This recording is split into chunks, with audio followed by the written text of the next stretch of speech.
ဖုန်းလေးတစ်လုံးကနေသိန်းရာထောင်ချီရှာလို့ရနိုင်ပါမလားတော်များများကမဖြစ်နိုင်ဘူးလို့ပဲတွေးကြမှာပါပြီးတော့ကျွန်တော်ဒီဖုန်းတစ်လုံးလေးကိုသုံးပြီးဒေါ်လာ1000ချီရှာနိုင်ခဲ့တဲ့အကြောင်းကိုပြောပြချင်ပါတယ်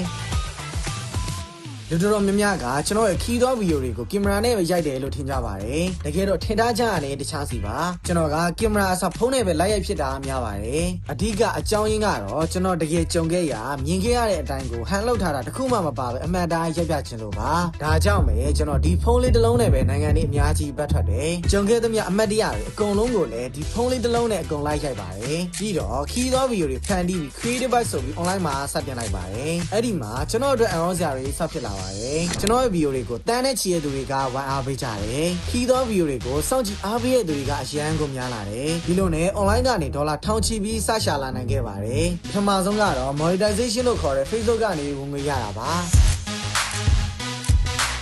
social media platform တွေကပဲပတ်စံဝင်တာမဟုတ်ပါဘူးစီးပွားရေးလုပ်ငန်းတွေကလည်းကျွန်ညာလက်အဲ့ရင်ဝင်ငွေရပါသေးတယ်ဒါပေမဲ့ကျွန်တော်ကတော့ပတ်စံရပြီးရောကျွန်ညာလက်မခံပဲကိုယ်သဘောကျတဲ့စီးပွားရေးတွေယုံကြည်စိတ်ချရတဲ့ brand တွေမှာ promote လုပ်ပေးပါတယ်ဒီကနေလည်းကျွန်ညာကတွေအများကြီးကြပါသေးတယ်